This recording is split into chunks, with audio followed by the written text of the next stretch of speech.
Backyard Wildlife Maine here for episode 10 of our brother, sister, and husband trail cam project. It was pretty slow overall this week, but we did have some highlights which I hope to share with you starting shortly. As we head down the field towards our first camera check, we noticed a new rub site. On the right hand side, there was a sapling, as you can see here, that was completely destroyed.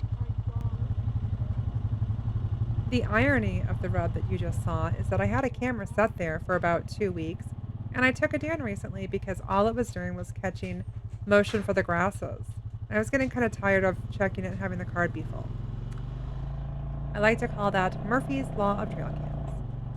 Where you do not have a camera will be the most activity, and where you do have a camera, there will be none. For the most part, anyways. The first camera site that we approach is my father's camera. He has enjoyed this project so much that he decided to set all kinds of cameras of his own. Problem is that he expects me to remember where his cameras are kept. Hence the sequence coming up.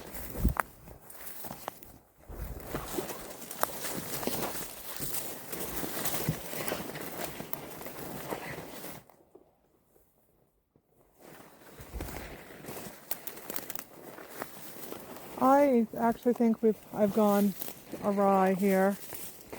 I excelled at biology, I chemistry, don't. and English in school, not geography. For that sort of skill, I rely on my Right husband, there. and he did Okay. eventually find our way back to the trail camera. I was entering the woods way off to the left-hand side, but we found it. I'll also add that after we eventually found it, there turned out to be no videos or pictures on the camera. Haha. The next camera site is called Bottom Field, and it's where I have a hip height camera that overlooks a bed of grasses. I've gotten some nice videos here, in particular last week, of the bucks, but there was nothing there this week, unfortunately. The trail we're on now is the main trail that brings you to the gravel pit, or the gravel pits, I should say. And the camera site that we're about to approach is called the gut pile, which I've actually changed the name of to the gore pile for various reasons. I have deliberately not shown the gore pile because it's kind of gory. Suffice it to say, it's the remains of a couple of legally harvested deer that I had set a camera up on originally when it was just a gut pile. I got some gorgeous, amazing, like maybe like 2 hours worth of Bobcat video, but nothing's come to the site recently. Not anything. No foxes. I mean, the only thing I've seen there are mice, which is, well, I'm sorry, mice and crows. No turkey vultures, no eagles, no nothing, which is just really strange. I actually rearranged the gore pile today to make it less gory, and now it is just a rib cage. I'm going to check the camera tomorrow, and if it still has no visitors, I was hoping for coyote is what I was hoping for. Well, coyote and bobcat. I'm going to move it back to the location that we call Charles's Bars because that is an area that we have had great luck with birds of prey and coyotes and bobcat in. So wish us luck. I'll know more tomorrow. But let's just say I never realized how mice would scavenge a carcass, and these mice, when I checked the camera today, they had literally gnawed down through all of the ribcage bones. It was just insane.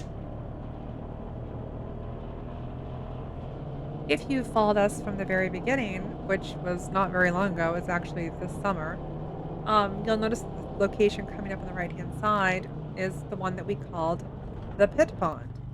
And the reason for that is because this area used to be, or just up until like a month ago, was a pond, a fully submerged pond in this gravel pit. I have never seen it without a pond until recently, and it's very strange.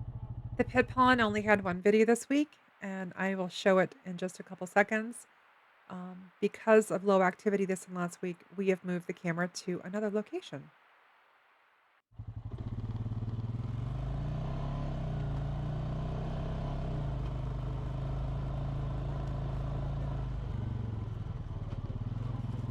As many times as I've been in this pit, it's never been dry, so I've never tried to access the rear part of the pit from this side.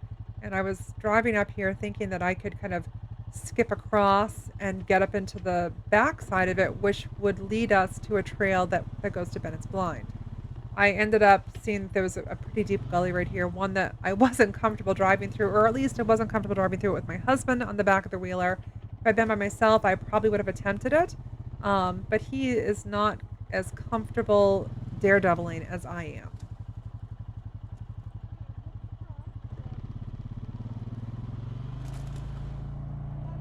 Last week, there were only 2 videos the entire week again at this location, and they were coyotes.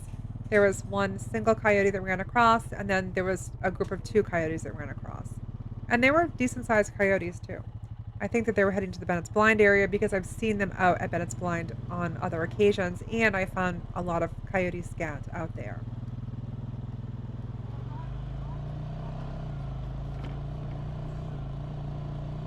When you exit Pit Pond, which is actually the little pit, you kind of get to a trailhead. So you either can go sharp right and go to Bennett's Blind, you can go straight across and you end up kind of behind the big pit and down at a camera site that we have at a mock scrape, or you can go straight towards the large pit and what eventually would be Rock Road.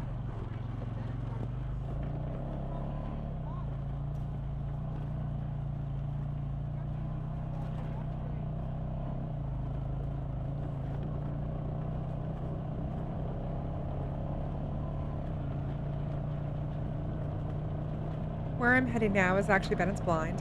While I was at the Gore pile, I picked up a second camera that didn't have anything on it. It's a Guard Pro No Glow, I think, T5 NG. And I'm bringing it out to Bennett's Blind. Fortunately for us, Bennett decided not to hunt in this particular location. He had chosen instead to hunt over by the Gore pile. So this left this location free for me to kind of mess around in. And we've been meaning for a few weeks now to set up a weasel cam because I want to catch that little cutie on camera. So we came down in and we set the Guard Pro and we have our fingers crossed that he comes back. I don't know how to attract weasels. He seems to just naturally be here. So we're hoping we catch him on camera at least maybe sometime in the next week or 2.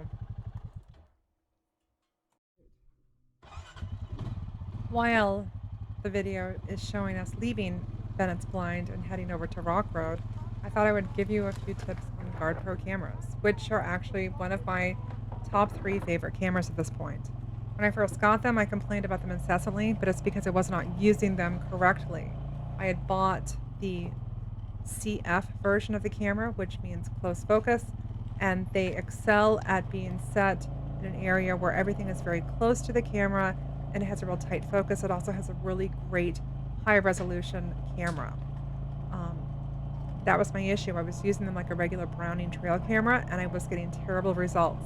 But that's because I had the close focus. I've now since acquired a white flash, which I set this past week, and I have a no glow, which of course is the one at the weasel camp. I'm hoping to see the results of these soon. I know that the other ones have a longer focusing distance, but the T5 CFs are fantastic for like birds and little critters in your backyard and anything that you want to get really, really close up in detail with.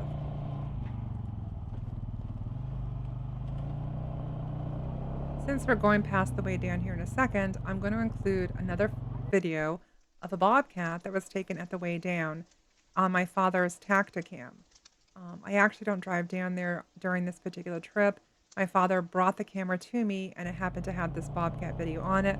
I thought I'd include it here because it was part of the SD card harvest for the week. This brings us up towards Rock Road, where we have our amazing otter camp. And we stumbled upon the otters by accident. We had no idea what it was that was crossing. We just found a well-traveled trail. We put a camera there thinking that it was something small, and lo and behold, after I think maybe 3 weeks of just nothing, we have been consistently getting otters at least once or twice every single week, and they are absolutely delightful. This is one of my favorite trails in the entire property. I don't know what it is about it. When you drive down through it, it actually has a scent. You can smell all the different fir trees. It's like a perfume. It's beautiful. There's just a beautiful quietness to the area, and it's just very calming and soothing and I enjoy spending time down here. The next two videos I have slowed down to 50% because the two sequences go by so quickly, it's hard to actually see them and it's easy to miss them. We're going to be moving the Otter cam shortly into a better location, and hopefully that means more Bobcat videos too.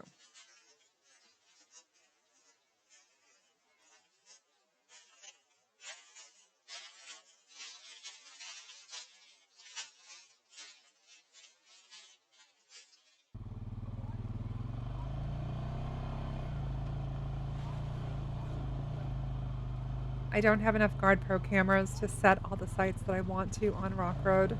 There's a fallen log that I feel as though there's got to be amazing creatures climbing up to get into the treetops. And there's a little hollowed out log that I want to put offerings in and see what comes to get them. But like I said, I don't have enough Guard Pros, and those are the cameras that I would use for these little creatures here. Even though I've got 5, they're all set. But maybe this winter, if we're kind of low on content, I'll be able to come out here and set it in those 2 locations at the very least.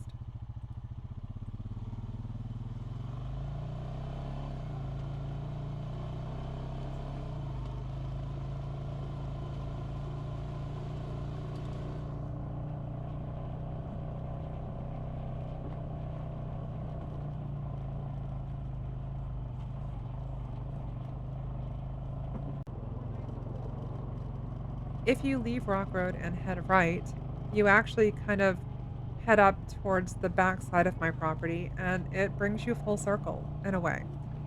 I do structure the cameras so that I can check them in a big loop, although there's a couple of deviations that we have to get to, especially if we're going out to the log jump area, which is another potential camera site later on, especially when the deer start to change back to their old habits after deer hunting season.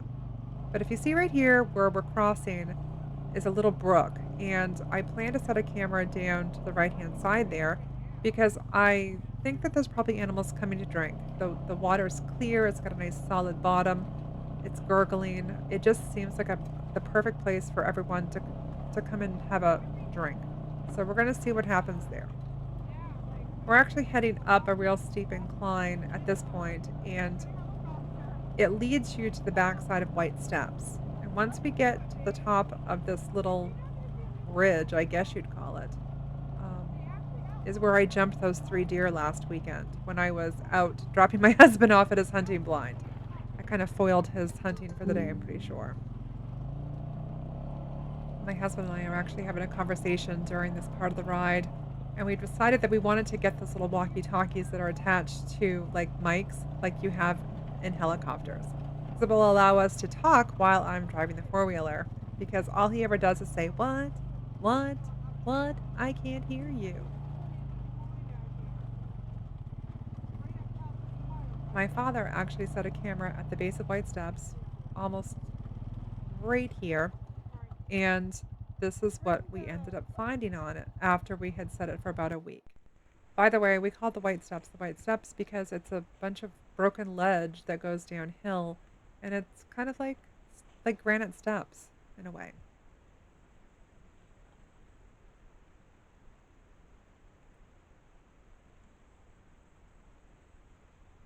After checking my dad's camera at the White Steps, we actually ended up heading back to the house, checked some cards, and I decided that I was going to go back and move a couple of cameras. I furiously drove back to the pit pond, grabbed that camera, came back, and what you're seeing now is the second trip that we went out.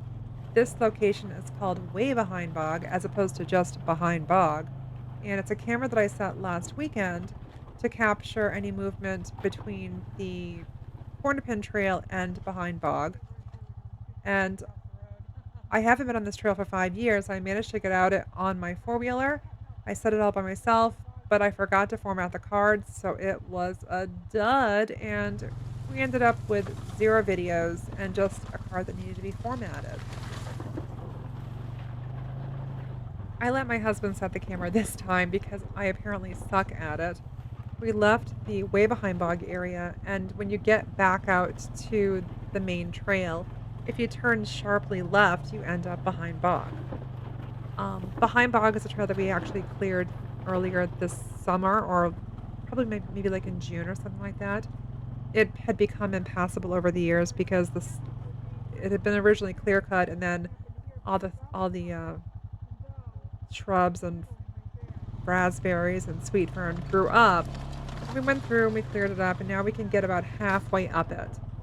The goal is to go the other half of the way next summer, but it takes a lot of effort. And, when you're working a lot, you've got other things to do, it's hard to get these trails cleared and especially to keep them maintained. The Behind Bog area has been really good for the past few weeks. We've gotten some great videos. In particular, last week we had some stunning videos of a really large 8-point buck and another large buck canoodling doe. You have to check out that video. This looks like it may be him again, coming to investigate the area. It is actually the only video that we got of him this particular week. We don't know whether he has been harvested or not. We know that a deer was harvested very, very close to this location last weekend, so it's possible. Outside of the buck, we just had a single doe that kind of came in and out. 4 separate videos we have of her. Um, I think that she's been in this area before, and I think that she also comes up behind my house. Although all the does look alike to me, so who knows? But I guess I'm guessing because she seems to be very interested in the bucks, and she's always sniffing around kind of after they've been in the area.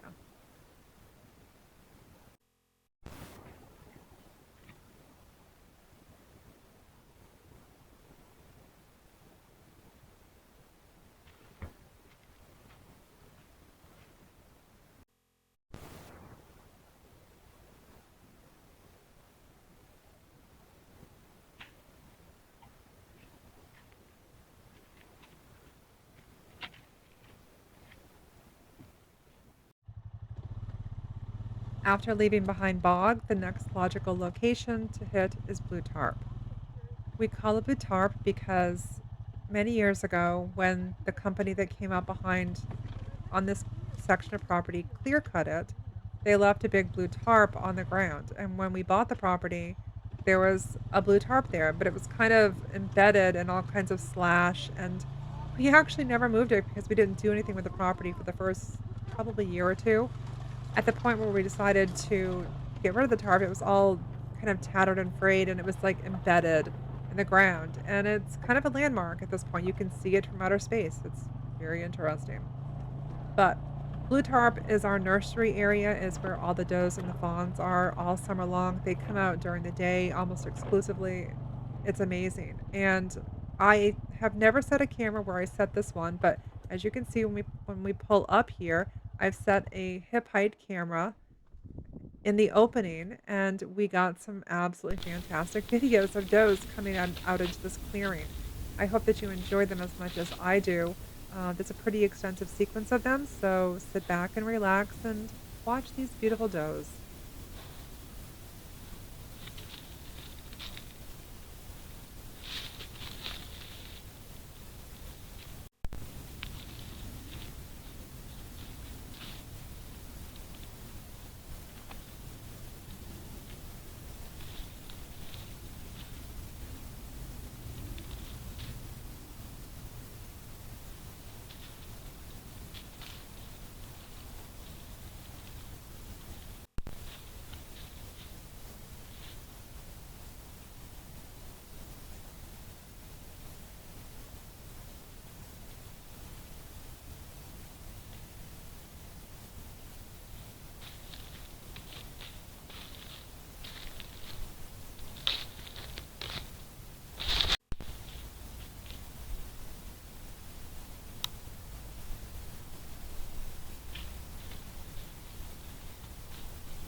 After we leave the Blue Tarp, we head down the main trail to a place that we call the road. And it's actually just kind of a crappy Cabela's camera that we have set up. I say crappy, I really shouldn't because the Cabela's served us very, very well for a very long time.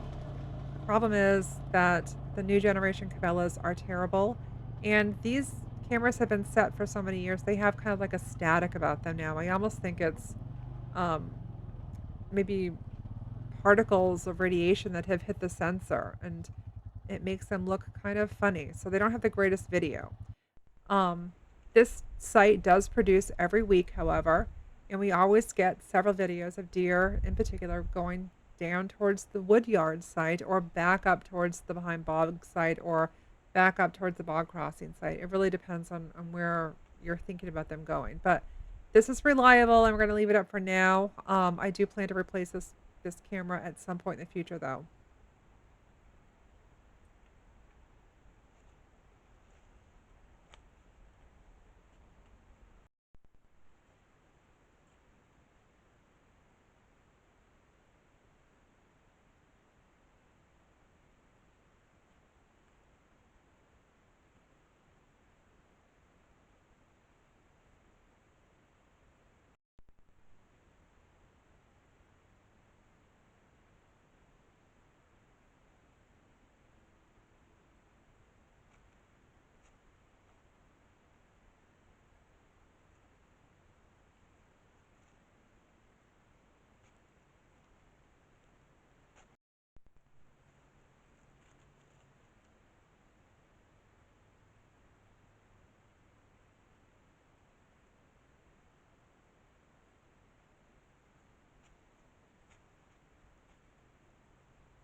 After you leave the road camera, you end up at the Woodyard camera. We called that mainly because it's where they yarded up all the wood when they cleared this entire piece of property. We have a camera set in a very precarious position, and it's gotten some great videos over the past weeks, but it also has malfunctioned the past 2 weeks, and at nighttime will only give us like 2-second videos. So we're not sure whether it's the camera itself. We thought it was the batteries, but it happened again last weekend. I only got 2 videos worth posting because the rest of them were so short. But enjoy one of these at least because it's a doe that's running out in broad daylight. I think she must have been spooked by a gunshot or something.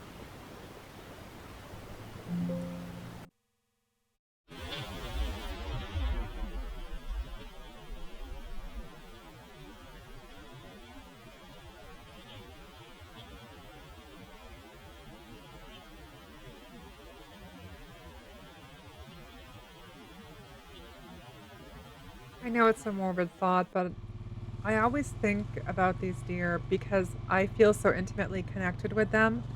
I watch them every single day of their lives, or at least the lives that kind of encroach my life because it's on my property. And I feel like I get to know them. I get to know which ones look this way and which ones look that way, and I can kind of distinguish between them. And during hunting season, it kind of really brings up a lot of questions to me like, did that doe make it? Did this buck make it? You know, what happened to them? If I don't see them again, I always have to assume that they didn't make it through hunting season. But also, I was brought up in a hunting family, and hunting is a way of life in Maine, or at least it used to be. And, I have a healthy appreciation for venison, but I also have a very deep appreciation for the lives of these creatures. And I'm always torn when it comes to this time of year. It's it's hard and it's also joyful at the same time. It's an interesting conundrum that I find myself in. This next location we call the Cornerpin, and we have cameras in various locations along this area.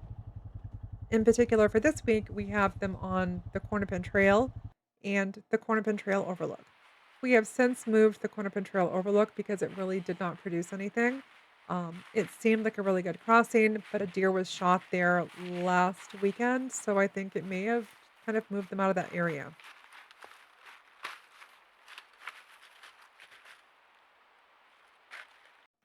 You can tell when I'm getting desperate for content because I include the titmouse attacking the camera. No, actually, our cameras get attacked by birds constantly, and every time I pull the card and I see these birds that are wailing on the lenses, I think to myself, "Oh god, please don't break that browning, it's expensive."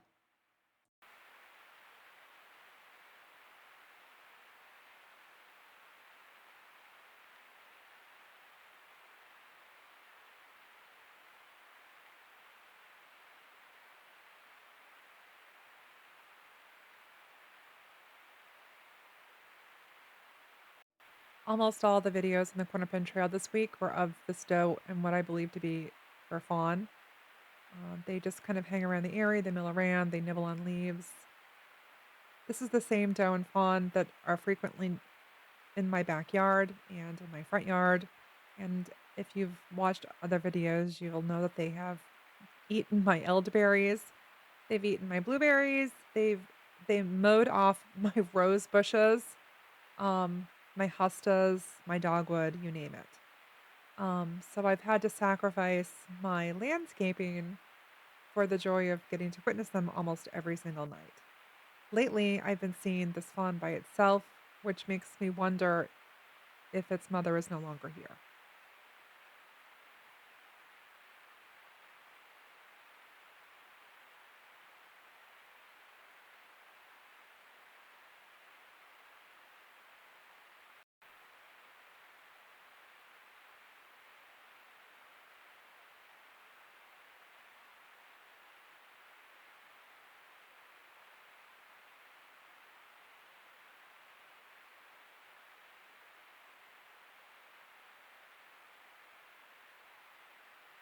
The next clip coming up is actually a pretty interesting capture. My husband came in from hunting and told me that he had to leave his spot because there was all kinds of noise and commotion after our neighbors who abut our property shot a deer. It wasn't until later on when I checked the cameras that I realized that this doe that is fleeing, that I've slowed down to 50%, is actually the companion of the deer that was shot by the neighbors.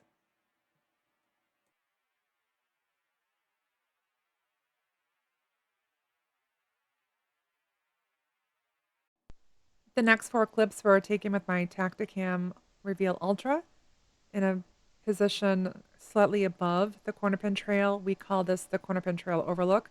There's only four videos, which are two bucks. One, this larger buck here, the 8 point, which I'm pretty sure is the one that we had seen in the bean field, eating all the beans up with his companion. And then the second two clips are of a smaller buck that comes through. We didn't see anything there again for, I don't know, maybe several days or a week. We ended up moving the camera to a new location, which is also unproductive, and we plan to move it again today or Sunday, depending on when we have time.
After leaving Cornerpin Trail, we took a right, and headed up towards Bog Crossing. Bog Crossing is a site that I had put a camera in 2 weeks ago. We've had some fantastic video produced in that area. We caught a massive, I think he was either a 10 or 11 point, if the 11th point counts, buck doing a rub urination last weekend, or no, sorry, the weekend before last. Last weekend, we caught him creating a scrape. I've got a second camera on his scrape site, and I've got a third camera at what we thought was the crossing where he's coming into the bog. It turns out it's just a doe crossing, so we're going to move the camera again tomorrow. That is actually our Tacticam Ultra with the solar panel, and it's our first week with the solar panel. I'm going to do some Tacticam and other camera reviews this winter.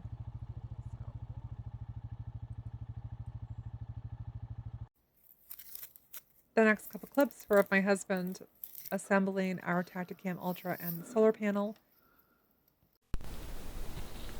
This buck is just stunning. I think he's actually pooping right in this particular clip.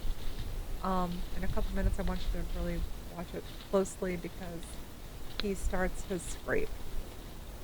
And here he is coming out of the cranberry bog. And he's going to spin around. And he goes in and he does his scrape. He actually kind of nuzzles this overhanging limb. I have to go back and check the camera tomorrow to make sure I got it in the right place. This is after we had gotten all the cameras set and my husband's blind set. And it had become, it was like a, what would you call it? It wasn't really sleet. It was more of like little tiny, hard, icy snowballs. So maybe like a hail.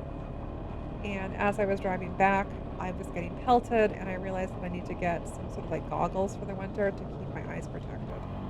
But this is the trail back to where we started, which was my backyard. And I'm going to go ahead and just let this play out because eventually we'll end up in my backyard where I have the final sequence of videos. And those were all taken, I believe, with the Tacticam, or maybe the Tacticam and a Guard Pro. But it's just a bunch of the doe and the fawn coming to visit because they visit me almost every single night now. I also, for the Front Yard Wildlife Maine channel, have a bunch of really beautiful Guard Pro videos of them in my front yard that we're going to be posting soon too. So stay tuned for those.